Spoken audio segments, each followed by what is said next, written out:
Leitura diária. E aconteceu que todos os reis, Josué capítulo 5. E aconteceu que todos os reis amorreus que habitavam a oeste do Jordão e todos os reis cananeus que viviam ao longo do litoral do mar Mediterrâneo foram informados de como Yahvé tinha secado o Jordão diante dos filhos de Israel, até que tivessem passado e ficaram apavorados e sem coragem para enfrentar os israelitas. Naquela ocasião, Yahvé falou a Josué: faze facas de pedra e circuncida os filhos de Israel. Josué lapidou então facas de pedra e circuncidou os filhos de Israel no local que passou a ser conhecido como Givate, Atarote, Aralote, colina dos prepúcios. Essa é a razão por que Josué os circuncidou. Todo o povo que saiu do Egito, todos os homens de guerra morreram no deserto, no caminho, depois da sua saída do Egito. Ora, todo o povo que saíra havia sido circuncidado, mas todo o povo que nascera no deserto, no caminho, depois da sua saída do Egito, não havia sido circuncidado, porque os filhos de Israel andaram durante 40 anos no deserto, até que pereceu toda a nação, os homens de guerra que saíram do Egito, visto que não obedeceram à voz do Senhor. Jurou-lhes Yahvé que não veriam a terra que aos seus antepassados haviam prometido, sob o juramento, dar-nos, terra onde mana leite e mel. Quanto a seus filhos, estabeleceu-os em seu lugar, e a este Josué circuncidou, visto que não haviam sido circuncidados no caminho. E quando toda a nação foi circuncidada, repousaram no seu lugar no acampamento até que saíram. Então Yahvé falou a Josué: hoje removi de sobre vós a humilhação sofrida no Egito. Por este motivo o lugar ficou conhecido até hoje como Gilgal, um monumento de pedras. Enquanto os filhos de Israel estavam acampados em Gilgal, celebraram o sacrifício de Pecha, Páscoa, no 14º dia do mês, ao pôr do sol, nas planícies de Jericó. No dia seguinte à Páscoa comeram os produtos daquela terra, pães sem fermento e grãos de trigo tostados. Ao comer o fruto da nova terra, no dia seguinte cessou o maná de cair do céu, e os filhos de Israel nunca mais tiveram o maná.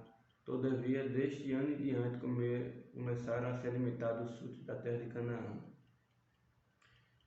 Encontrando-se Josué já nas proximidades de Jericó, de repente, ao olhar para cima, viu um homem em pé, empunhado numa espada. Aproximou-se dele e perguntou-lhe: és tu dos nossos ou dos nossos adversários? Então o homem lhe informou: não sou dos teus, nem pelejo contra ti. Venho com a responsabilidade de comandante do exército do Senhor. Então Josué prostrou-se com o rosto rente à terra, em sinal de reverência, e lhe indagou: que mensagem o meu Senhor tem para meu servo? O chefe do exército de Yahvé respondeu a Josué: descalça a sandália dos teus pés, porque o lugar em que pisas é santo. Assim procedeu Josué. Os portões de Jericó estavam muito bem trancados, a fim de que os israelitas não pudessem invadir a cidade. Ninguém podia entrar nem sair da fortaleza. Então Yahvé falou a Josué: vê, entregue nas tuas mãos Jericó, seu rei e seus homens de guerra. Vós todos comandantes, vós todos combatentes, dai uma volta ao redor da cidade, cercando-a uma vez, e assim o fareis durante mais 6 dias. 7 sacerdotes levarão, cada um seu chofar, sua trombeta feita de chifre de carneiro, à frente da arca. No 7º dia marcharão todos 7 vezes ao redor da cidade, e os sacerdotes tocarão as trombetas. Então, quando as trombetas soarem um longo toque, todo o povo bradará um forte grito de guerra, e as muralhas da cidade ruirão, e o povo atacará cada um do seu lugar, onde estiver posicionado. Josué, filho de Nun, convocou os sacerdotes e lhes ordenou: tomai a arca da aliança, e 7 sacerdotes tomem 7 chofares, trombetas, e sigam à frente da arca de Yahvé. Em seguida ordenou ao povo: avançai e marchai ao redor da cidade. Os soldados armados viram à frente da arca de Yahvé. Assim que Josué terminou de instruir o povo, os 7 sacerdotes que levaram suas trombetas perante o Senhor partiram à frente, tocando seus instrumentos, e a arca da aliança do Senhor seguiu atrás deles. Os guerreiros iam na frente dos sacerdotes que tocavam as trombetas, e o restante dos soldados marchavam na retaguarda da arca durante todo esse tempo, só os chofares. Contudo, Josué havia instruído do seguinte modo: não bradeis nem façais ouvir a vossa voz, e não saia da vossa boca palavra alguma, até o dia em que eu vos der ordem. Gritai, então bradareis. Assim a arca de Yahvé rodeou a cidade, contornando-a uma vez, e depois voltando ao acampamento onde passaram a noite. Josué levantou-se muito cedo, e os sacerdotes tomaram a arca do Senhor. Os 7 sacerdotes, munidos de 7 trombetas e marchando na frente da arca, tocavam seus instrumentos durante a marcha. Os homens de guerra iam adiante deles, e a retaguarda seguiu a arca de Yahvé. Enquanto marchavam, os chofares soavam continuamente. No segundo dia, igualmente, rodearam a cidade mais uma vez e retornaram ao acampamento. E durante 6 dias repetiram aquela ação. No 7º dia, levantaram-se ao raiar da aurora e marcharam da mesma maneira 7 vezes ao redor da cidade. Foi apenas nesse dia que rodearam a cidade 7 vezes seguidas. Na 7ª vez, quando os sacerdotes soaram seus chofares, Josué ordenou ao povo: bradai, o Senhor vos entregou esta cidade. A cidade, contudo, o que nela existe, será consagrada a Yahvé, como Herém anátema, para destruição. Somente a prostituta Raabe e todos que estão com ela em sua casa serão poupados, porquanto ela ocultou os espiões que enviamos. Mas vós guardai-vos do anátema, ficai distante do que é consagrado à destruição. Não tomeis posse de coisa alguma do que é anátema, não vos deixeis mover pela cobiça, pois isso tornaria anátema o acampamento de Israel, e traria desgraça e destruição sobre toda a congregação israelita. Toda a prata e todo o ouro, todos os objetos de bronze e de ferro serão consagrados a Yahvé. Entrarão no seu tesouro. O povo gritou com toda a força e tocaram os chofares. Quando o povo viu o soar das trombetas, soltou um forte grito de guerra e a muralha caiu por terra. Imediatamente, cada um atacou do lugar onde estava e tomaram a cidade completamente. Consagraram toda a cidade a Yahvé, exterminando ao fio da espada homens, mulheres, jovens, idosos, bois, ovelhas e jumentos, todos os seres vivos que nela estavam. Então Josué ordenou aos homens que tinham espionado a terra: entrai na terra, na casa da meretriz, fazei essa mulher sair de lá com tudo o que lhe pertence, de acordo com o que juraste a ela. Foram os jovens, os espiões israelitas, e fizeram sair Raabe, seu pai, sua mãe, seus irmãos, e tudo o que lhes pertencia. Fizeram sair também toda a sua parentela e os colocaram em lugar seguro, fora do acampamento de Israel. Queimaram a cidade e tudo o que nela havia, exceto a prata, o ouro e os objetos de arte de bronze e de ferro, que foram entregues ao tesouro da casa de Yahvé. Mas Raabe, a prostituta, bem como a casa de seu pai, e todos que lhe pertenciam, Josué os salvou com vida. E ela vive no meio de Israel até hoje, porquanto refugiaram os mensageiros que Josué enviara para espionar Jericó.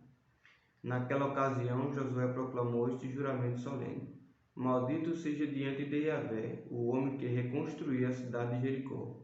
Ao custo da vida de seu filho mais velho, lançará os alicerces da cidade. Ao preço de seu filho mais novo, concluirá as suas portas. E Yahvé esteve com Josué, cuja nobre fama divulgou-se por toda a região.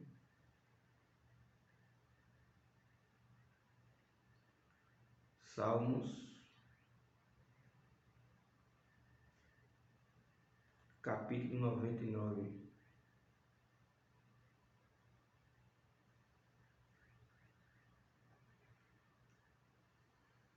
O Senhor reina, as nações tremem, o seu trono está sobre os querubins, estremeça toda a terra. O Eterno é magnífico em Sião, excelso sobre todos os povos. Celebrem eles o teu nome, que é grande e inspira reverente adoração, pois é santo. é Rei poderoso que ama a justiça. Tu estabeleceste a retidão, o direito e a equidade em Jacó. Tu pessoalmente os instruíste. Exaltai o Senhor, o nosso Deus, prostrai diante do estrado dos seus pés, ele é santo. Moisés e Arão estavam entre os seus sacerdotes, Samuel entre os que invocam seu nome. Eles clamavam pelo Senhor e ele lhe respondia. Da coluna de nuvem lhes falava, e o povo obedecia a seus decretos e à lei que lhes dera. Senhor nosso Deus, tu lhe respondias, demonstrando ser Deus perdoador, ainda que os tenha disciplinado por causa de suas rebeliões. Exaltai o Senhor nosso Deus, prostrai-vos voltados em direção ao seu santo monte, porquanto o eterno nosso Deus é santo. Atos dos Apóstolos 23.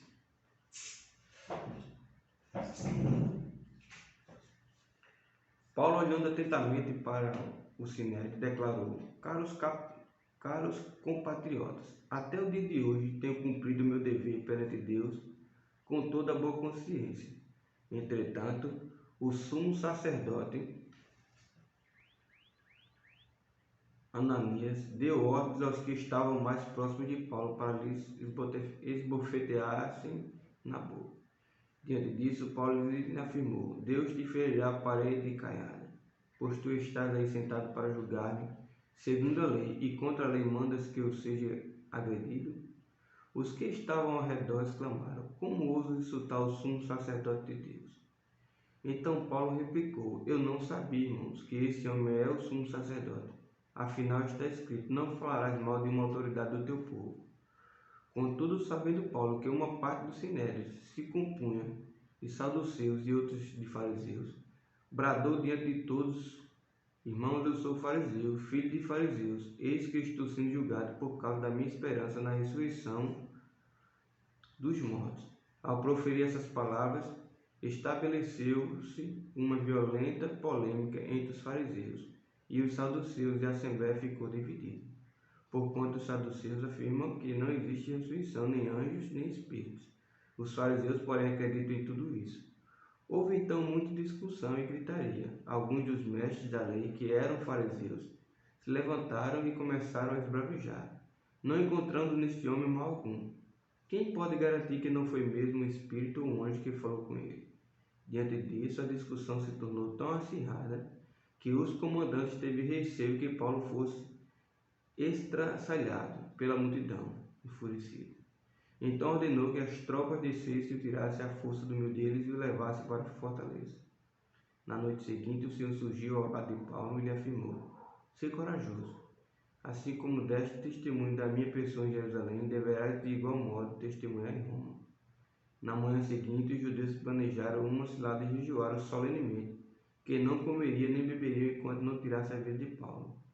Mais de 40 homens faziam parte desta conspiração.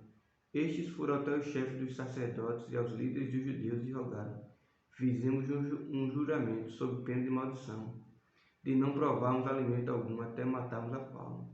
Agora, portanto, juntamente com o Sinédrio, solicitai ao comandante que o mande descer diante de vós, como se fosse investigar com mais exatidão sobre o seu caso. Assim estaremos preparados para matá-lo antes que se consiga chegar até aqui. Porém, o sobrinho de Paulo, filho de sua irmã, ficou sabendo que dessa trama, dirigiu-se à fortaleza e contou tudo a Paulo, que, chamando um dos centuriões, rogou-lhe: Leva este rapaz ao comandante, porque tem algo importante a comunicar. Tomando, pois, conduziu-o ao comandante e lhe declarou: O prisioneiro Paulo me chamou e pediu que trouxesse à tua presença este moço, que tem algo importante a revelar. Então o comandante tomou o jovem pela mão e levando-o à parte, indagou-lhe: O que tens para dizer? Ao que ele revelou: Os judeus combinaram solicitar-te que amanhã ordenes a Paulo descer ao Sinédrio, fingindo ter de investigar com maior precisão o caso dele. Não te deixes persuadir por eles, porquanto há mais de 40 deles à espreita contra Paulo. Eles juraram sob pena de maldição não comer nem beber, até que tire a vida dele. Agora, pois, estão prontos apenas aguardando a tua palavra de consentimento. Então o comandante mandou o rapaz sair, ordenando-lhe que a ninguém contasse que ele lhe havia revelado aquilo. Em seguida, chamando 2 centuriões, determinou-lhes preparar um destacamento de 200 soldados, 70 cavalheiros e 200 lanceiros, a fim de rumarem para Cesareia ainda esta noite às 9 horas. Providenciai também montarias para Paulo levar em segurança ao governador Félix. E o comandante escreveu-lhe uma carta nestes termos: Cláudio Lísias, ao excelentíssimo governador Félix, saudações. Este homem foi preso pelos judeus e estava a ponto de ser morto por eles, quando intervi a seu favor com a tropa e o livrei, assim que soube que era um cidadão romano. Entretanto, desejando apurar o exato motivo da acusação, levei-o ao sinédrio dos judeus. Entendi que ele era acusado de questões concernentes às leis deles, mas que nada havia nele que justificasse a pena de morte ou mesmo de prisão. Quando fui informado de que havia uma conspiração para tirar a vida deste homem, logo enviei a ti, intimando também seus acusadores, que apresentassem o caso contra ele diante de ti. E tomando Paulo, conforme lhes for ordenado, os soldados levaram durante a noite a Antipatride. Todavia, assim que amanheceu, deixaram a cavalaria, prosseguir com ele e voltaram para a fortaleza. Quando a cavalaria chegou a Cesareia, entregou a carta ao governador e apresentou-lhe Paulo. O governador leu a carta e questionou de que província era ele. Ao saber que Paulo era da Cilícia, ordenou: vou ouvir-te quando os teus acusadores chegarem também, e mandou que fosse mantido sob custódia no palácio de Herodes.